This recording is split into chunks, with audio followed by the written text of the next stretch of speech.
இப்போ ரத சப்தமி எப்போ வருதுன்னா பிப்ரவரி 4ஆம் தேதி வருது.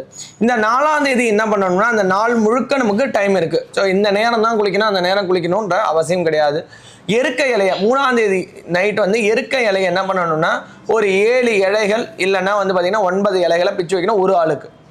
ஒரு ஆளுக்கு 7 இல்லைன்னா 9.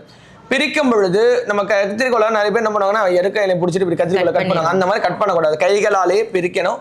பிரிக்கும் பொழுது மூலிகை, சாபம், நசி, மசி அப்படின்னு சொல்லி, குருவே உன்னோட ஆசீர்வாதத்தினால இந்த எருக்க இலைக்குள்ள சூரியனோட அந்த தன்மை இருந்து என்னோட உடல்ல இருக்கக்கூடிய மனதில் இருக்கக்கூடிய பாவங்கள் விலகி 7 தலைமுறைக்கு செய்த முழு பாவங்களும் போகி இந்த உடல் புனித தன்மை அடைஞ்சு முக்தி அடையணும். அதாவது சூரிய பகவானோட தன்மை என்னன்னா சாதாரண ஆத்மாவை பரமாத்மான்னு சொல்லக்கூடிய இறைவனோட இதுல ஒன்றனை கலக்க வைக்கிறது தான் அவரோட தன்மை.